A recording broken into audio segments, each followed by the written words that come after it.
Hello again. It's Miri. Today is probably going to be a pretty long video because I'm talking about a book. This book is pretty long. It's called Flowers in the Attic.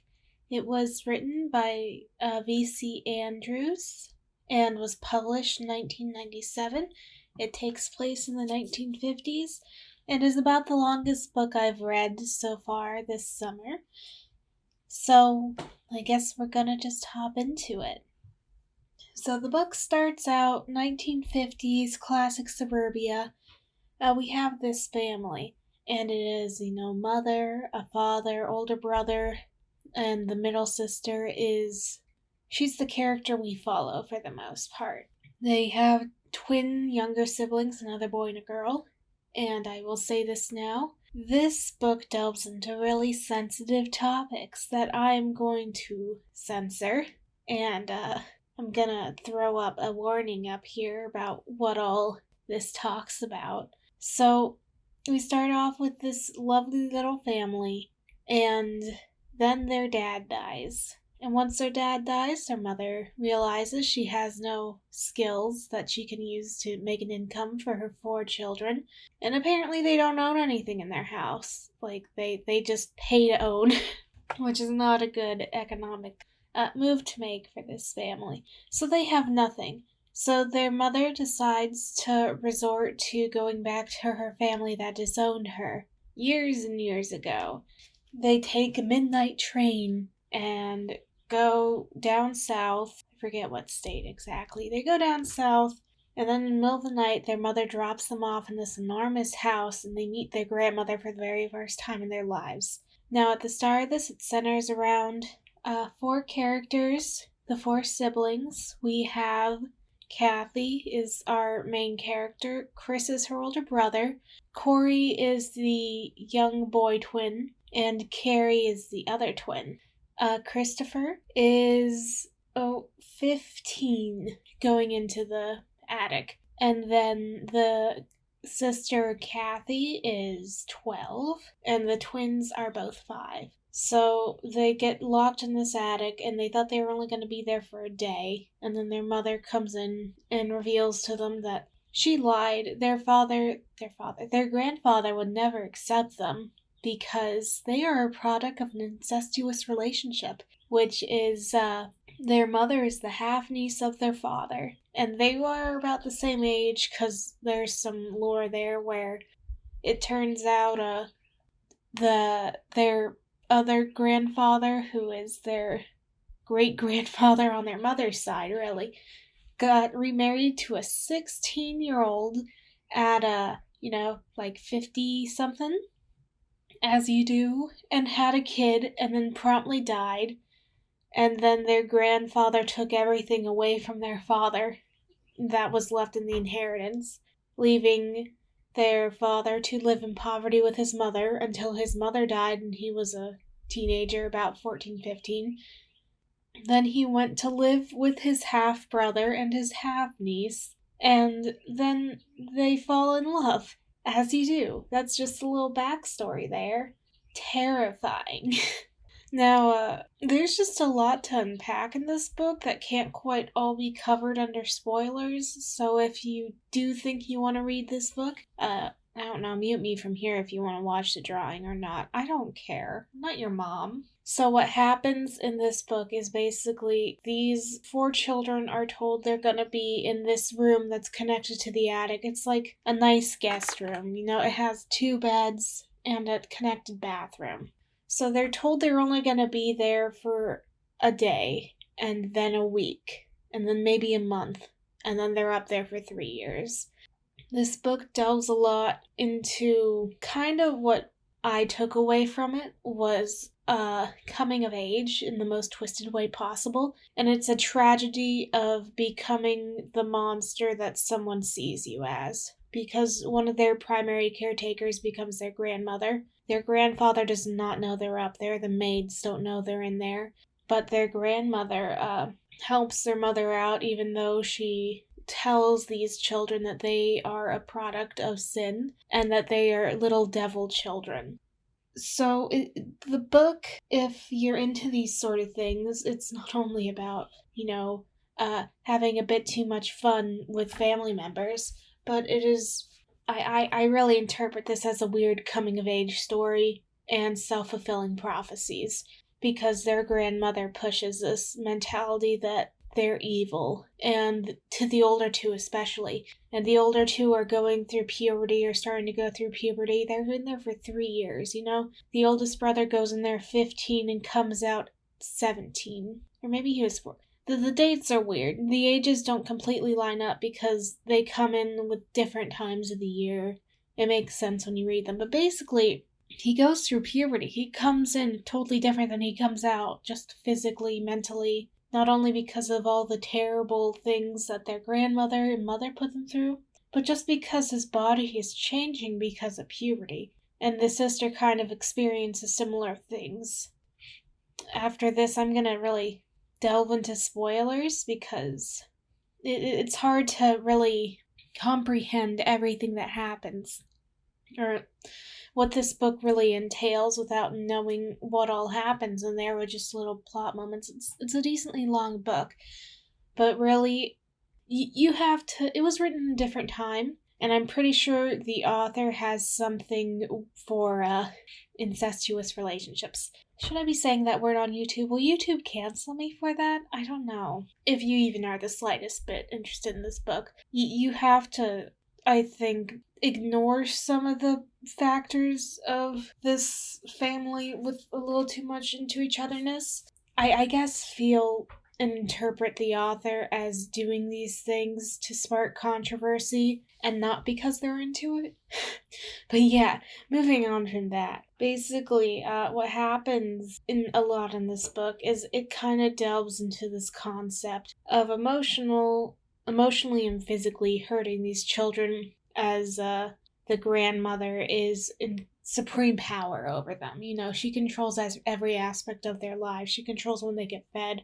She insists that the older two siblings can't sleep in the same bed because really she's worried they're going to end up like their parents did. So she treats them poorly because she sees them as a product of sin, and their mother is here trying to get in her father's good graces so she can get the inheritance so they can all live happy lives afterwards. They're just subject to so much beatings and whippings from their grandmother, and they learn that this is what their mother had to live through. And it makes you want to sympathize with the mother as she changes from a pretty selfless mother to a very selfish person. So throughout the book, the mother visits them, and at first, Kathy, the main character, is very upset as she sees her mother very healthy, very tanned, and very lovely. And she's like, well, we're all dying and we're pale as all heck because we're inside all day, every day for years. The mother is a very interesting character because you see her descend from trying to take the moral high ground, from trying to think she's doing the right thing, to the point where she's killing her children. Like, she literally starts to poison them because you learn later that if she wants to keep the inheritance, they can never see the light of day again. There can be never any proof that she has had kids from her former marriage, and she can never have kids or else all the money will be taken away. She decides instead of getting her kids out of that attic and actually making a living, she's going to just kill them off with arsenic. I think the mother's a really interesting character to kind of get in the headspace of. And me reading this book, I was left wondering was she ever a good person? Because it seems like she was spoiled her whole childhood, and then her husband spoiled her when she was still with their father, because he got her everything even when they couldn't quite afford it. And was she that quick to delve back into being spoiled and having everything? Or was it some coaxing that her parents did when it's something we couldn't see? They threw parties for her, they gave her everything. She was kind of forgiven for running off with her half-uncle, but it really makes you wonder if she was just always awful all along, or whether she really did have good intentions at the start. Because you want to believe she had good intentions, because surely she thought she'd come out there with her kids eventually. and then delve that she decides she liked this life more than the one she had before with her new husband and such. But I suppose I mostly analyze her character in an attempt to ignore the fact that this book is labeled as a forbidden romance. And that romance is between the older two siblings, Kathy and Christopher. So Kathy and Christopher come in 12 and 15, and they're all they have. And these are raging hormones going on there, and they're being repressed basically by their grandmother, who, the moment they get there, she's like, God is watching you. And if I don't see anything, God sees it. So you're sinful, and remember that, basically. So these kids are growing, they're getting new feelings because they're in puberty. That happens when you're in puberty. Develop a sort of mutual attraction to each other. Kathy nearly likes Chris a lot because he looks like their father. And Christopher has mommy issues. He does throughout the entire book because he thinks she's the best person ever. They develop mutual attraction, and then eventually Christopher forces himself upon Kathy.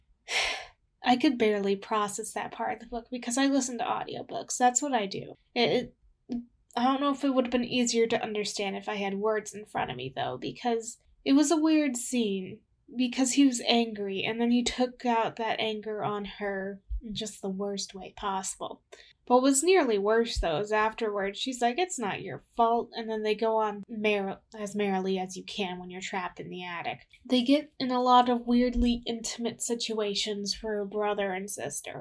I am debating whether or not I want to read the rest of the series, because apparently it's about the romance between the two siblings, and part of me wants to continue it to see if these siblings can eventually take back authority from their mother and their grandmother, because that's something Kathy talks about. She just daydreams about one day where she'll be holding the whip above her grandmother. And I honestly just want to see them get some sort of revenge, even if it's just showing up at their mother's doorstep one day and talking to their stepfather like, yeah, we're the children of your wife who she never told you about. And I wanted to read it for that, but at the same time, it's insane. I don't like that. I don't like how it's portrayed in kind of a pretty way. According to a friend, when I mentioned this book to her, she said that the author kind of has a thing for siblings loving siblings or family members loving each other a bit too much. It was probably the author's intention for it to be sweet and romantic, but going out of it, I try to take this as a story about tragedy when children really can't go through their process of growth properly and have, crushes and romantic interests properly. So I see it as a tragedy. That's what I take out of this. Because sometimes with older books like this, you need to imagine it in your own light to deal with it.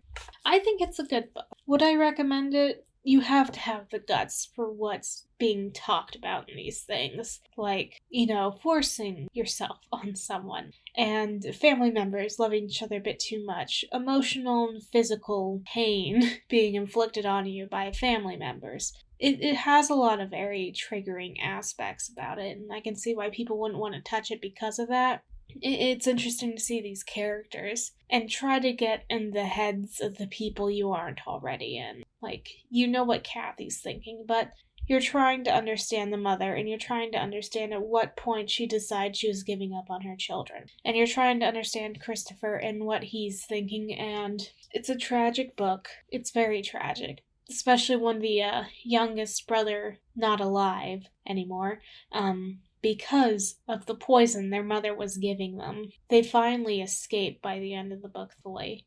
But it's a tragic story, and I think it should be taken as that. I don't interpret it as a romance story as much as I do a tragedy. And I'm pretty sure the author was going for a tragic forbidden romance sort of vibe, but I think now, in the year 2020, if you read this book, you read it for the tragedy aspects.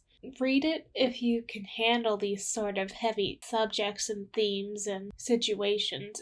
It's incredibly sad. And it's a well-written book. It has some very lovely lines and some very lovely moments, and there are some aspects of the siblings' relationships that are very sweet. Like Kathy talks about how she originally really hated her younger sister, was jealous of her, but she grows to be her younger sibling's sort of mother figure, especially when their actual mother isn't there. And for that, I'd recommend the book. You have to understand it was written in a different time by somebody who seems to have a thing for a lot of things that we see as very taboo. So take a look at it. It's interesting. I've said that so many times, but it really is. And I don't think we should shove books into a pit of fire because they talk about these taboo subjects. And, I read a few other controversial books that I will be talking about at some point. Take a look at it. It's so ridiculous and sad, but I think it's interesting. So with that, as depressing as this book is, hope you enjoyed my little rant about it. Subscribe if you want, I guess. I don't know, does anyone even watch these? Yeah, stick around if you want, next week. I'm debating which book I'll talk about, because I've mostly been reading books. Maybe I'll talk about an anime. Maybe not. You'll have to wait and see. So, with that, see you next time. Bye-bye.